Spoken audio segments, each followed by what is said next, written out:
Hello and welcome to Chapter 23 of the American Pageant, looking at political paralysis in the Gilded Age. Oh boy, 1869 to 1896. You got a famous political cartoon here of the big trust, the steel beam, the copper trust, all the big business, the corruption that was influencing Congress. So we're going to look at politics in this decade or in this era, and it's a different time. You think things are crazy now, not as bad as the Gilded Age. So let's get into it. The Bloody Shirt elects Grant. So after Johnson was impeached and acquitted by one vote in the Senate, the idea was, hey, we need to find someone fresh, someone new. Let's move on. The Republicans still want to do their Reconstruction plan. The Democrats are floundering, not really knowing what their base is anymore because they used to be so anti-slavery. And so Grant, the hero of the Civil War, is the guy that's going to run. Initially, no one's really sure what party he's going to run for, and so it's kind of a big deal to get Grant in their corner. While this is going on, even though you have the bloodiest conflict in the history of the United States, officially 620,000 Americans died in the Civil War. Unofficially, 750,000 people died now with new estimates. Even though that went on, there's a population boom from 1860 to 1870. The United States gained 26.6% population to grow to 39 million people, which made America the third biggest country in the West, behind Russia and France, not counting India and China at that time. Today, currently, just to compare, the United States is the third largest country in the world in terms of population. And so the Republicans, they're the ones who secure General Grant for the presidency in the election of 1868. So while this is kind of a side note, that the population is booming, Grant's the guy to helm this booming population of a nation, trying to heal the nation after the war, and also this industrial boom that's going to be taking place as well.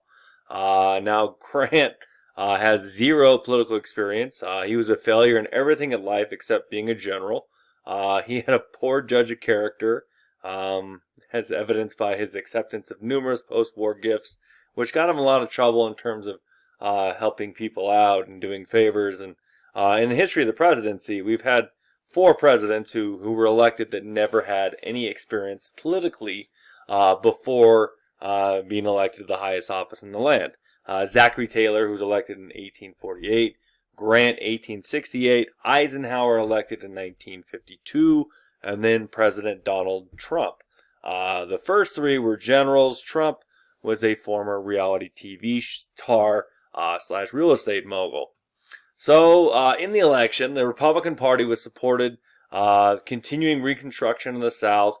Grant was a little vague on it. He stood on a platform of just having peace.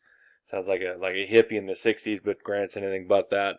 They really ran largely on Grant's war record, that he was the hero that won the war for the North, and he's endeared as the great general of the Grand Army of the Republic. The Democrats nominated Horatio Seymour, pictured here with the glorious neckbeard coming out of the tie there. I'm not sure how you pulled that one off. It's kind of a little different. For that look, maybe it's a good thing Horatio Seymour didn't win. But I don't know. He didn't have much of a chance against Grant. He won it actually pretty narrowly in the popular vote. He was very popular but controversial because he didn't have a lot of experience.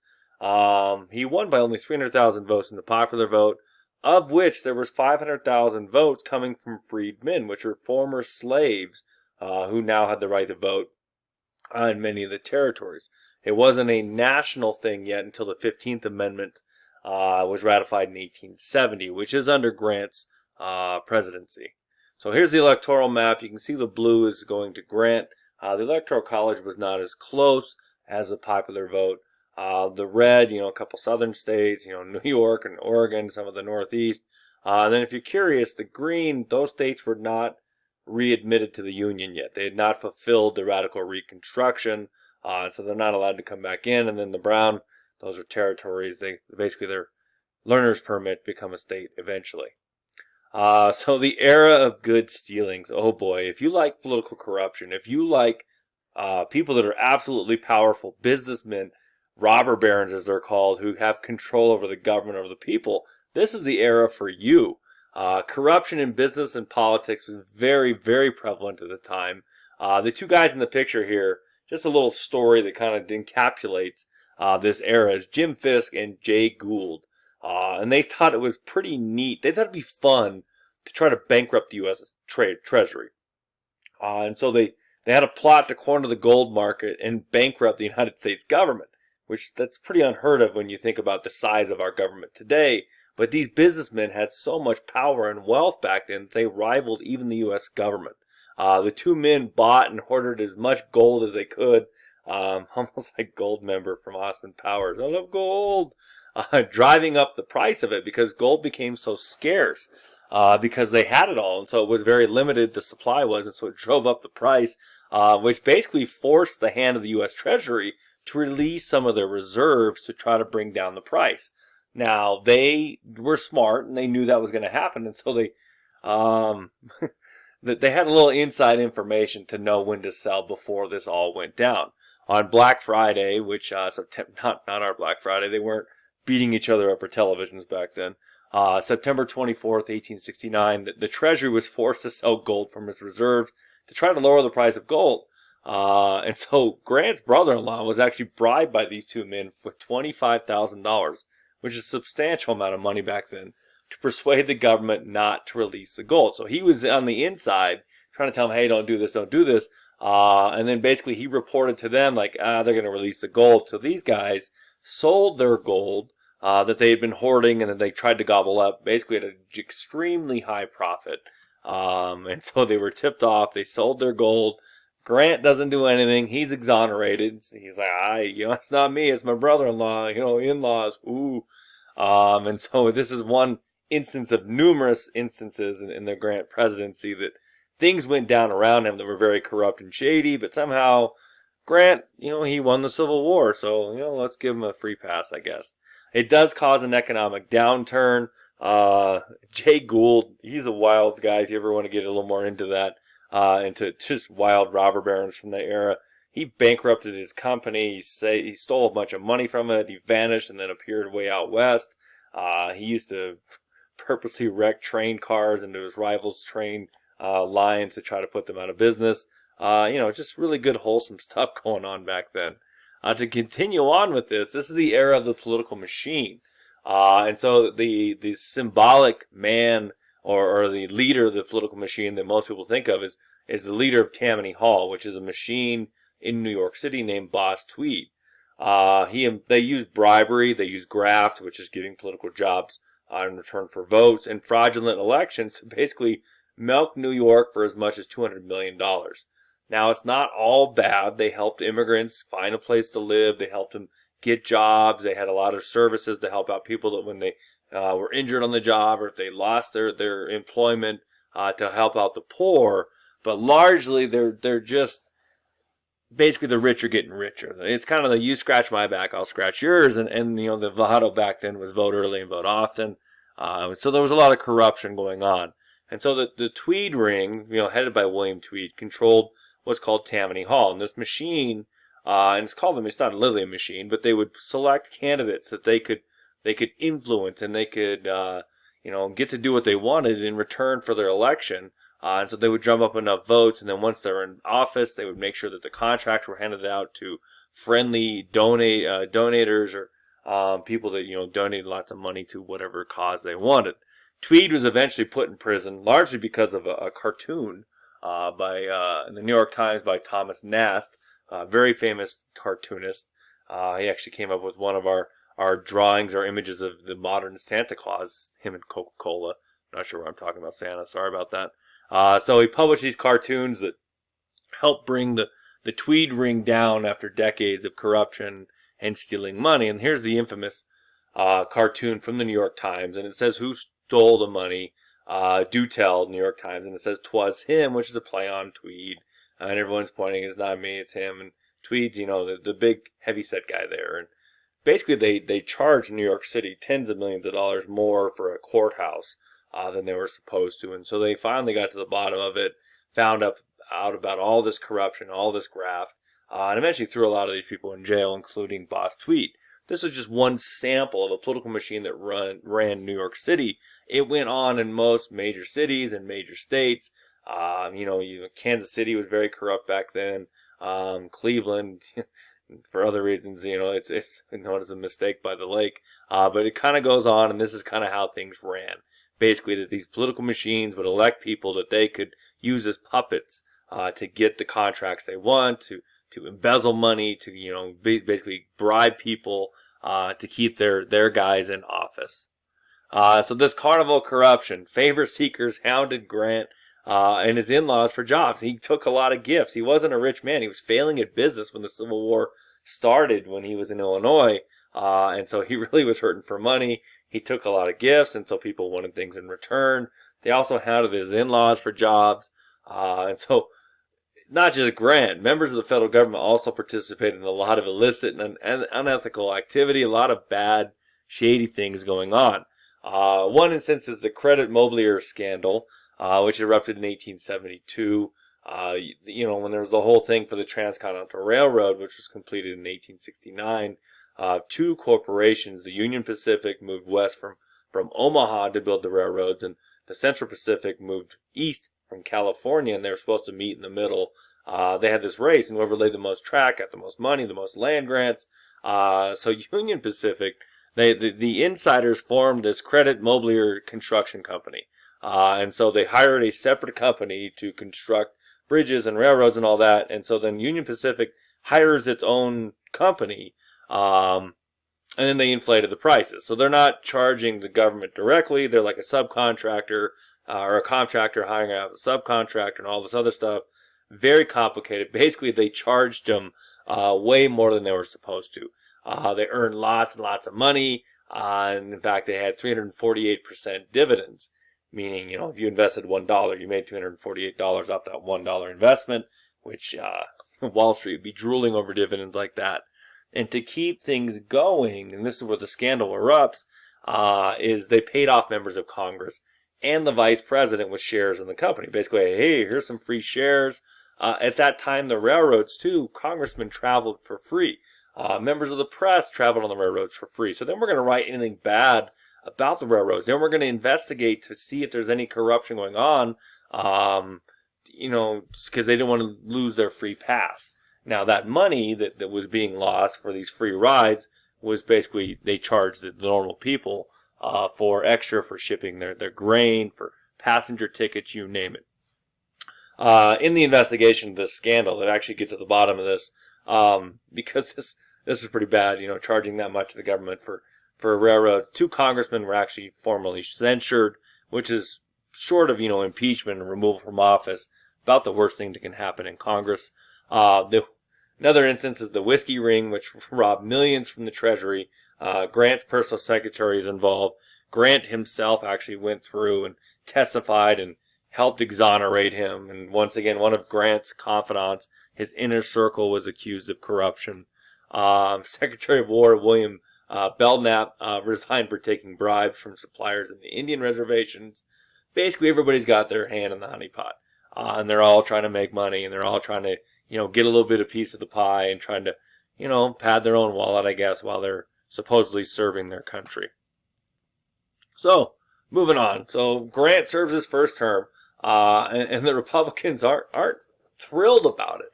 And so frustration to discuss with Grantism and corruption grew in 1872. And so the Liberal Republican Party was formed that same year.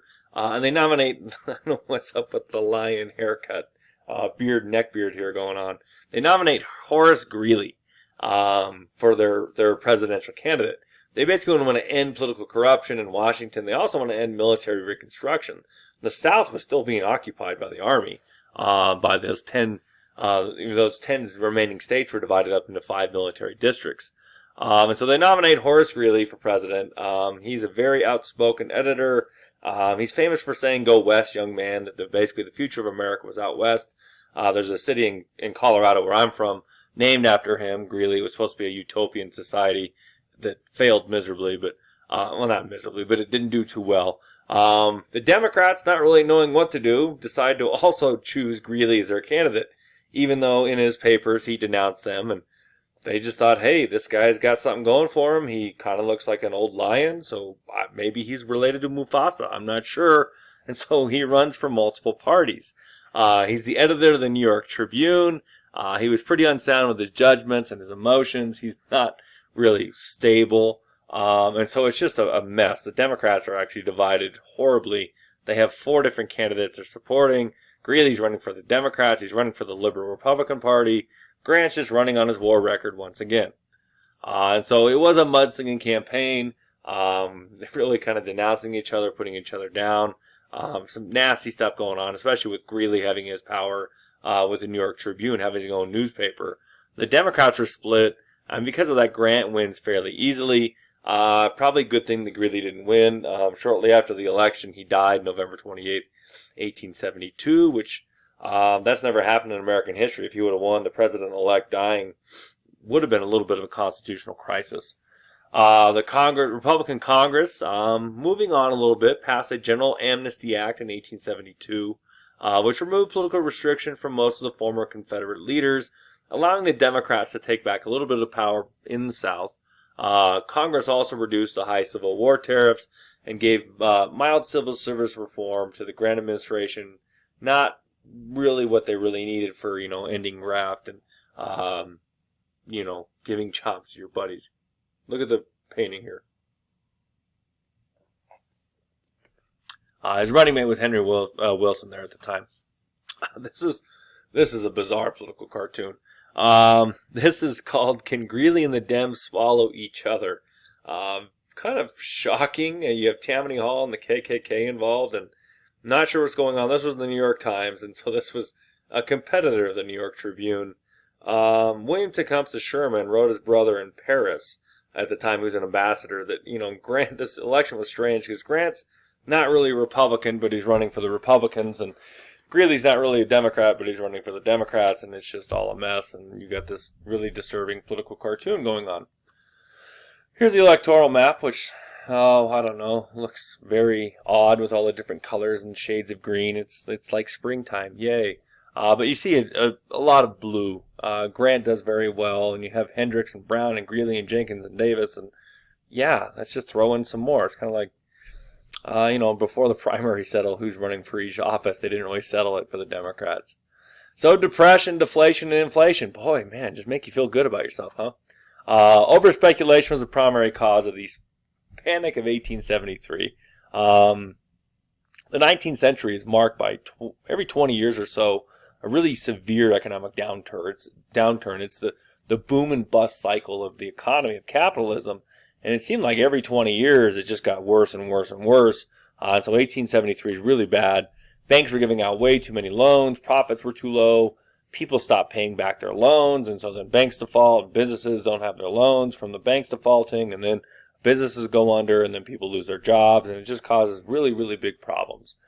15,000 businesses in New York City alone went under.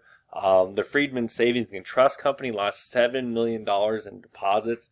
And so when banks fail back then, there was no FDIC, no Federal Depositors Insurance Corporation to insure people's deposits or life savings. If the bank failed, your money was gone. And so $7 million being wiped out of this one Freedman Savings and Trust Company really hurt a lot of businesses and people. The lower classes wanted more money issued. The banks wanted less. It's the lower classes, it's hard to get money. There was the greenbacks and there's hard money, which is gold or silver. The banks want less. They want deflation. They want the dollar to be stronger. And so Grant's the guy that's supposed to settle all of this. You have the Resumption Act of 1873, Grant and Congress, I should say, which required the government to continue to withdraw greenbacks from circulation. They were pulling back the paper money that was issued from the Civil War and redeem all the paper currency for gold at face value, which is going to cost the government a lot of money. The hard money people, as they're known, the people that wanted the strong dollar based on gold or silver, really won out on this. Silver miners actually stopped selling their products to the government in 1873 because of low prices. It was only worth 1/16 of gold. You have a picture of the Smuggler Mine in Aspen, Colorado, which is a silver mine. This is before silver mining really got going in western Colorado, but just kind of an instance of how silver really affected a lot of different towns. Contraction was a accumulated gold stock to replace greenbacks. Basically, people would, they would try to get gold. It was worth something. It was something tangible. It wasn't going to fluctuate. You can depend on it.